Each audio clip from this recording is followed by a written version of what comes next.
It's so incredible. And just anything H. John Benjamin does I'm dying. So Oh yeah, I enjoy his sense of humor, and he plays such a goofy character in that Tribbles episode. And if you're a fan of like the original series, as I am, and you of course you remember that classic Trouble with Tribbles episode, this explores how the Tribbles came to be the animals that we know today. It's pretty hilarious. Nice. That was our opening, the destruction of the shipyards at Utopia Planitia.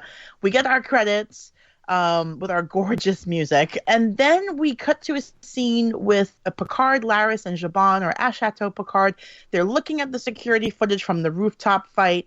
Now, of course, we all watched episode 1. We know what happens, but this footage only shows Picard there. No one else. No Romulan Death Squad, no Dodge, no exploding guns, no spitting of acid, none of that, right? They kind of discuss, well, could this be the Tal Shiar, which is the Romulan secret police? And Laris says, no, there's no way. Not even they would be so bold to, have an operation on Earth. She says you could put secret in front of anything and it would Romulan and it would be. Yes. And I was like, that's great. Also, you know how you were talking about the Commodore being in Karate Kid? I meant to say this on the last episode, but Orla Brady, that plays Laris, she was on an episode of Doctor Who, and her character's name was Tasha Lim. And I love that it was like, there was Tasha Yar in, Next Generation, and then this girl played someone called Tasha Lim. Anyway, sorry. It was just, it was a connection that's not really a connection, and it just amused me. I enjoy a good Doctor Who reference. That's fine. I like when Brooke creates her own Easter eggs. That's my favorite part of the show. Yeah, I mean, it's not an Easter egg. It's just a weird thing that I connect in my brain. I think it's wonderful. Thanks. It's okay. Well, we're going to call them Brooke Easter eggs from now on. When Brooke makes the connection, we're going to call them Brooke Easter eggs. Thank you. So then Laris says that the Tal Shiar has long been suspected to be a mask for an older cabal. Great word usage here with the word cabal. And she calls them the Zhat Vash. And I love how her husband, Jabon, is like, oh, here we go. Here comes the conspiracy theories. He's hilarious with it. It's like, he might as well have said, don't get her started, You're like, oh my God, here we go. Every time somebody brings up the Tal Shiar, here we go with their conspiracy theories. He says that the Zhat Vash is a term for the dead because they are the only true keeper of secrets. I thought that was pretty hardcore metal. The sole purpose of the Zhat Vash is to keep a secret so profound that knowing it could break your mind. That's pretty deep. So then the next scene here is where we get probably a good chunk of our exposition here. And I have to say, this is one of the ways that they did it that I really enjoyed, because we kind of jump back and forth between Daj's apartment in Boston and then Chateau Picard in France. And we're getting like both conversations are happening back to back for us so that we're not bogged down by just one conversation or one way of giving us information here. They go to Dodger's apartment because Laris has this device which basically it can molecularly reconstruct forensic scenes. It's a Romulan device, of course, and Picard tells her that's illegal, and she's like, oh, really? I had no idea. And he also says that they're unreliable and the results are dubious at best. And she says, yeah, that's what we wanted you to think. I love it. I like that we've got more into who she is in this episode. Oh, so this is great because it turns out that Laris and Jabon are both ex-members of the Tal Shiar. And that she was recruited by Jabon's mother, and that his dad got her drunk on Romulan ale one night, and she started spilling all these secrets about this secret organization. I really enjoy this plot point that they're both ex-Tal Shiar, so they're like super secret agents. Plus, they know about this Zhat Vash business, and that basically the Zhat Vash, their whole thing is that they hate artificial intelligence. They hate androids. They hate AIs, and that their goal in life is to basically get rid of them. What do you guys? So this is a brand new invention. This is a brand new group that's been brought up. What do you guys think of this Zhat Vash group? Brooke, I'll start with you. You're like picking out people, and it's just amazing. I think it's interesting. It's like the Romulans are so... Anyway, like the way they're minded and everything, and they're already all kind of on the edge of wanting to go to war with everybody. They're just like one step away from Klingons, because Klingons are trying to fight wars they're always trying to start wars. Because I feel like they've all, like, Romulans always have like a plan for what's going to happen and what they're going to do, and these these big things that they're going to do. That they have like a group that's super secret, and then apparently there's like the super duper secret group. That's really interesting. But it was cool to, find out some more about Romulans, since I don't really know much about them anyway. We were all together last watching Nemesis, and I was asking questions about, like, Romulus and Remus and all, like the Remans and everything. It's like, oh no, that never came up. So it's kind of how I feel about a lot of the things. I just really knew shoulder pads, Yeah, the shoulder pads. Couch material. So it's cool to find out more about them that I didn't know. Oh yeah, that like none of us knew.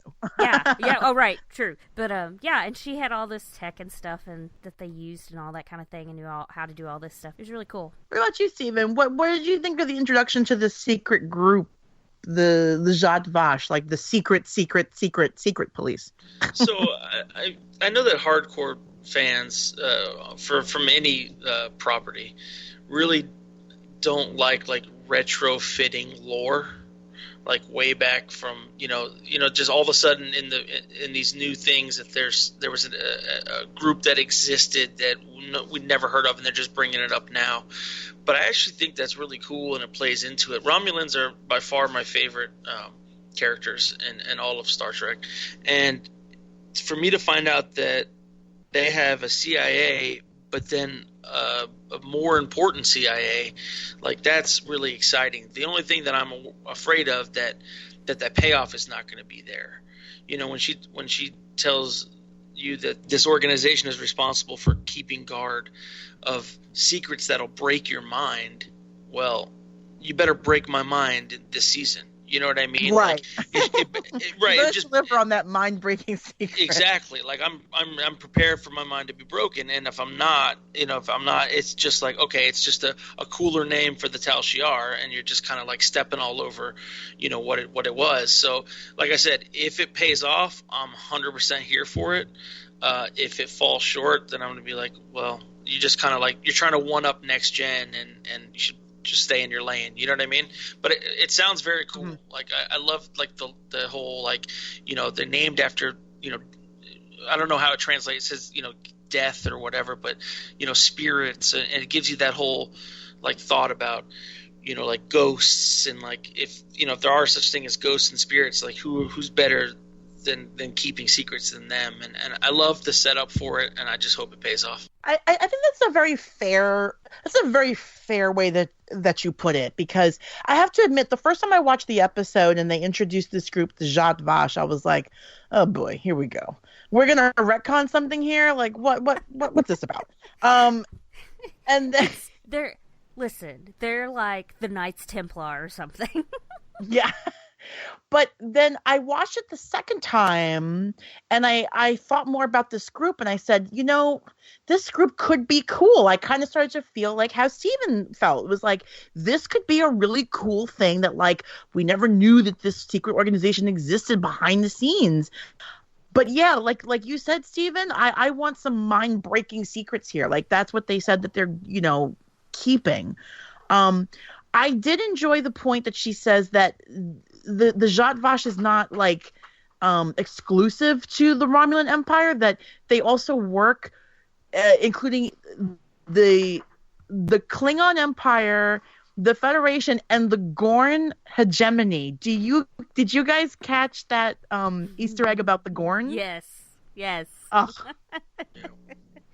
But I was like, that's one of my favorite TOS episodes. It's so cheesy and silly, but I love that episode. Oh, yes. Yeah. It's like the epic fight or whatever. The giant lizard. Yes. Yeah, it's awesome. Dude, I love when they throw like random species in from, because you have to think that at first it sounds like they're just throwing random names in, but like the universe is so huge that there's so many different. I know that we're going to get into this later, but like think about like the nameless species that they have of these Borg people that they're trying to like reclaim, and it's true. Mm-hmm. Like you haven't discovered all the species. Like like the Borg has been a lot further than anybody in the Federation or anybody in the Alpha or Beta quadrants, so they're going to bring in things that you don't know. But I just really like that callback to like, yeah, there's not just these four main species. Like like I thought the Andorian and you see a couple of Andorians in this episode too. Mm-hmm. If you notice that. And like I just think that like the Andorians have always been hinted as like some of the founding members of the Federation, but you've never seen one. And I like that. And then you can just build upon it like Enterprise did, obviously, and that you see here in Star Trek Picard. Yeah, I was super excited to see Andorians again, because it has been a minute since we've seen them in a Star Trek property besides Enterprise. So when she said the Gorn, I was like, I love that reference. So she also talks a little bit about how as proof of this Zhat Vash, how they hate artificial intelligence and all that. She says, that's why there's no androids in Romulan culture.